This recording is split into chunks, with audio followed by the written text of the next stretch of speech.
ഇന്ന് ഞങ്ങളെ സംബന്ധിച്ചിടത്തോളം ഭയങ്കര സന്തോഷമുള്ളൊരു ദിവസമാണ്. കാരണം ഞങ്ങളുടെ ബൈക്ക് തിരികെ കിട്ടി. ഏകദേശം 1 മാസത്തോളം ഞങ്ങളുടെ ബൈക്ക് സർവീസ് സെൻറ്ററിലായിരുന്നു. അപ്പോൾ ഞങ്ങളുടെ വീഡിയോസ് കാണുന്നവർക്ക് ആ സംഭവം അറിയാം.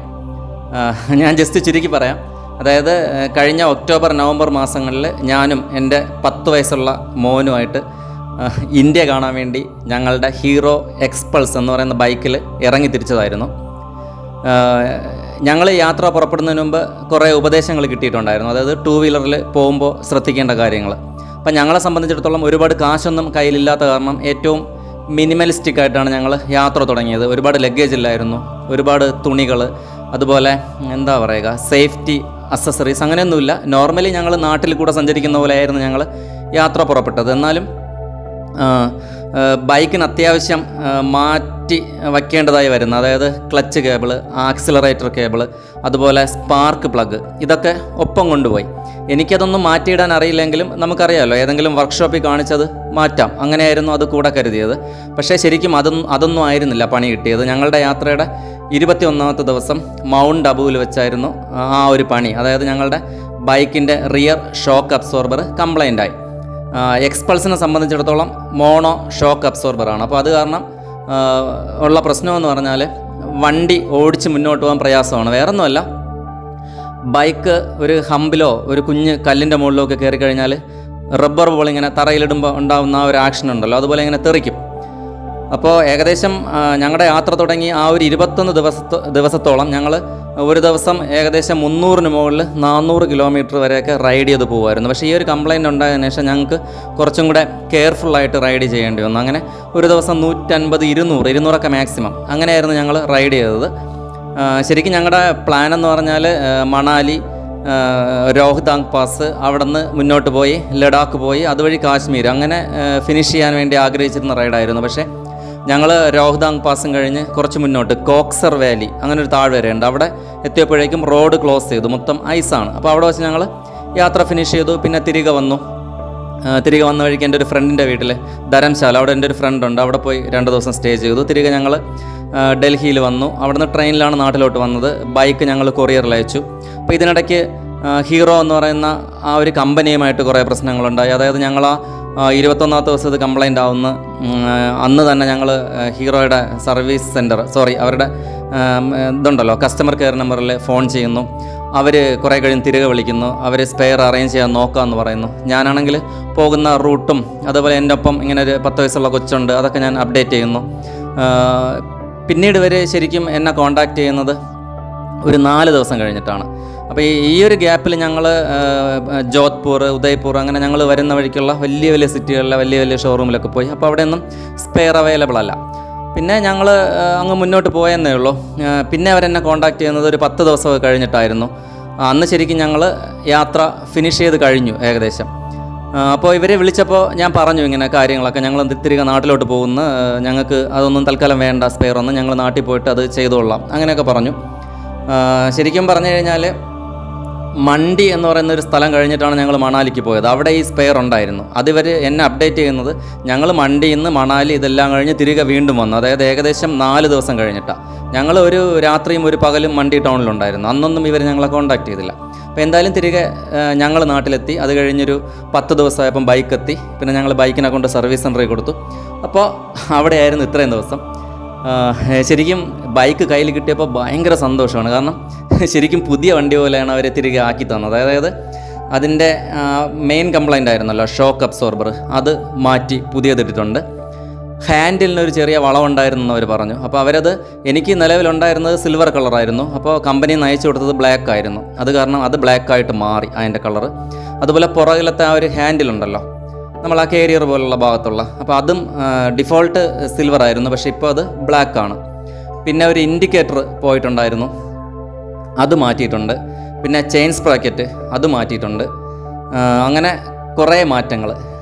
അപ്പോൾ ഇതെല്ലാം കഴിഞ്ഞിട്ട് ഞാനും ചെറിയൊരു മാറ്റം വരുത്തിയതിന്, അതായത് അതിൻ്റെ റിയർ വ്യൂ മിറേഴ്സ് ഉണ്ടല്ലോ, അതിനെ രണ്ടിനും ഞാൻ ഇളക്കി കളഞ്ഞു. ഇപ്പോൾ ഭയങ്കര ലുക്കാണ് വണ്ടി.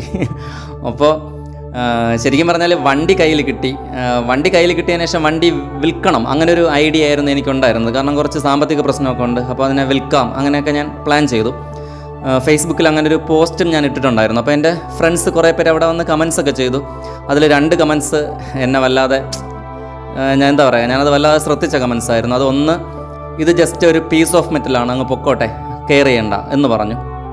വേറൊരു ഫ്രണ്ട് പറഞ്ഞത്, പോട്ടെ, ഇത് റിലയബിൾ അല്ലാത്ത വണ്ടിയല്ലേ, നമുക്ക് വേറെ റിലയബിളായിട്ട് നല്ലൊരു വണ്ടി എടുക്കാം. കാരണം റിലയബിൾ അല്ല എന്ന് പറയാൻ കാരണം അറിയാമല്ലോ, ആ ഹീറോ സർവീസ് തരാത്തതാണ് കാരണം. അപ്പോൾ അവർ ശരിക്കും പറഞ്ഞത് അതാണ്. ശരിക്കും നമ്മൾ ലോജിക്കലി ചിന്ത ചെയ്യുമ്പോൾ അവർ പറഞ്ഞതാണ് ശരി. പക്ഷേ ഇമോഷണലി തിങ്ക് ചെയ്യുമ്പോൾ ഭയങ്കര സങ്കടമാണ് ഈ വണ്ടി വിൽക്കുന്നത്. കാരണം ഞാനും മോനും കൂടെ ഒരു ഐഡിയ ഇല്ലാതെ, അതായത് ഞങ്ങൾക്ക് ഇങ്ങനൊരു ട്രിപ്പ് ഫിനിഷ് ചെയ്യാൻ പറ്റുമെന്ന് പോലും നമുക്കറിയില്ലായിരുന്നു. കാരണം ഞങ്ങൾ ഇങ്ങനൊരു ട്രിപ്പ് പോയിട്ടില്ല ബൈക്കിൽ. ഞങ്ങൾ ഏറ്റവും കൂടുതലായിട്ട് പോയിട്ടുള്ളത് 3 ദിവസമൊക്കെ കണ്ടിന്യൂസ് ആയിട്ട്, അല്ലാതെ ഇത്രയും ദൂരെ അറിയാത്ത നാട്ടിലേക്കൊന്നും അങ്ങനെ പോയിട്ടില്ല. അപ്പോൾ അത് കാരണം അങ്ങനെ ഒരു ട്രിപ്പാണ് ഞങ്ങൾ പോയത്.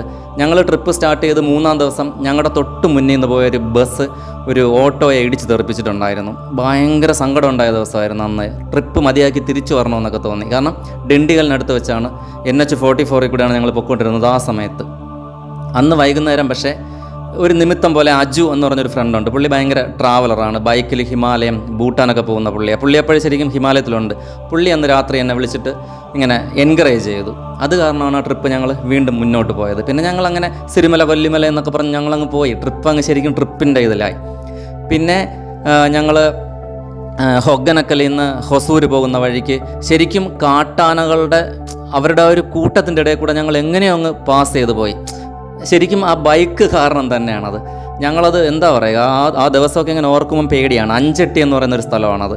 പിന്നെ അത് കഴിഞ്ഞിട്ട് ഞങ്ങൾ ഹൊസൂർ കഴിഞ്ഞ് പിറ്റേന്ന് രാവിലെ ഞങ്ങൾ ഇതുപോലെ നമ്മളിങ്ങനെ മെയിൻ റോഡിൽ കൂടെ പോകുമ്പം ബൈ റോഡിൽ നിന്ന് വന്നൊരു ബസ് ഞങ്ങൾ ഇടിച്ചു തെറിപ്പിച്ചെന്നാണ് ഞാൻ വിചാരിച്ചത്. പക്ഷേ അവിടെ നിന്ന് ഞങ്ങൾ ജസ്റ്റ് ഒരു സെക്കൻഡിൽ മിസ്സായി. അതുപോലെ കാസ് പത്തറിലോട്ട് ഞങ്ങൾ കയറിക്കൊണ്ടിരുന്നപ്പം ഒരു ബസ്, അതും അങ്ങനെ തന്നെയാണ്. ഞങ്ങളുടെ സൈഡിൽ കൂടെ ഇടിച്ചില്ലെന്ന് പറഞ്ഞ് പോയി നേരെ ഫ്രണ്ടിൽ പോയി ഒരു ഇലക്ട്രിക് പോസ്റ്റ് ഇടിച്ച് ആ കൊക്കയിലോട്ട് ചരിഞ്ഞു.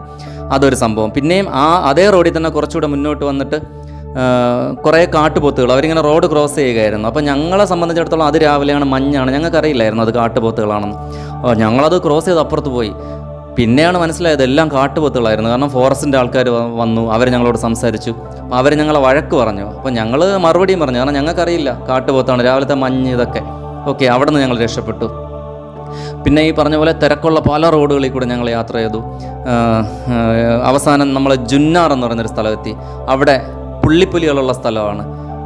ഞങ്ങൾക്കറിയില്ല, ഞങ്ങളതിലെ ഒരു രാത്രി ഒരു 7 മണി തൊട്ട് 8-8:30 സമയം ഞങ്ങൾ ശരിക്കും ആ പുലികളുടെ വിഹാര കേന്ദ്രത്തിൽ കൂടെ ഞങ്ങൾ യാത്ര ചെയ്തു. പിന്നെ ഞങ്ങളുടെ വീഡിയോസ് കണ്ടവർക്കറിയാം, ഞങ്ങളെ ആരും സഹായിച്ചിട്ടില്ല. ശരിക്കും ഞങ്ങൾ പ്ലാൻ ചെയ്ത റൂട്ടുകളിൽ കൂടെ ഞങ്ങൾ പ്ലാൻ ചെയ്തതന്നേ ഉള്ളൂ. ഞങ്ങൾക്ക് ശരിക്കും അതെന്താണെന്നൊന്നും അറിയില്ല. ഒറ്റപ്പെട്ട റോഡുകൾ, മണിക്കൂർ കണക്കിന് ഞങ്ങൾ ഒറ്റപ്പെട്ട റോഡിൽ കൂടെയൊക്കെ യാത്ര ചെയ്തു. അവിടെ ഒന്നും ഈ ബൈക്ക് ഞങ്ങളെ ചതിച്ചില്ല. കാരണം ഒരു പഞ്ചറായാൽ മതി, അറിയാമല്ലോ, പഞ്ചറായി കഴിഞ്ഞാൽ പിന്നെ നമുക്കൊന്നും ചെയ്യാൻ പറ്റില്ല. അല്ലെങ്കിൽ ഒരു എൻജിൻ കംപ്ലയിൻറ്റ്. അപ്പോൾ അങ്ങനെയൊന്നും ഉണ്ടാവാതെ, അല്ലെങ്കിൽ ഒന്ന് ഈ പറഞ്ഞ പോലെ ആക്സിലറേറ്റർ കേബിൾ പൊട്ടുകയോ അല്ലെങ്കിൽ ക്ലച്ച് കേബിൾ അങ്ങനെ ഒന്നും സംഭവിച്ചില്ല. പകരം ജസ്റ്റ് ആ ഒരു ഷോക്ക് അബ്സോർബർ അത്ര മാത്രമേ ഞങ്ങൾക്ക് പറ്റുള്ളൂ. അപ്പോൾ ശരിക്കും ആ ഒരു സ്നേഹം ഞങ്ങൾക്ക് വണ്ടിയോടുകൂടെ ഉണ്ട്. അപ്പം നിലവിലിപ്പം ഞങ്ങളുടെ പ്ലാൻ എന്ന് പറയുന്നത് ബൈക്ക് ഇരിക്കട്ടെ, എത്രത്തോളം മുന്നോട്ട് പോകുമോ അത്രത്തോളം ബൈക്ക് ഞങ്ങളുടെ ഒപ്പം ഉണ്ടാവും.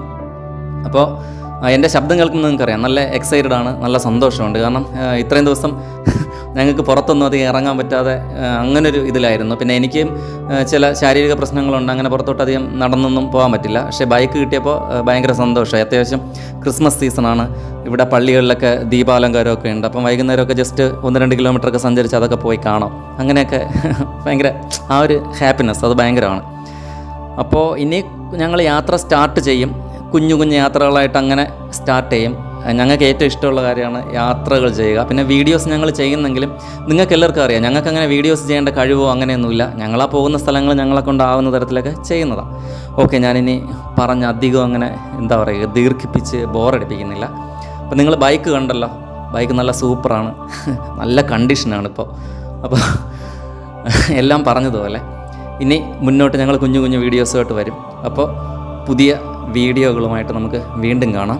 Bye bye.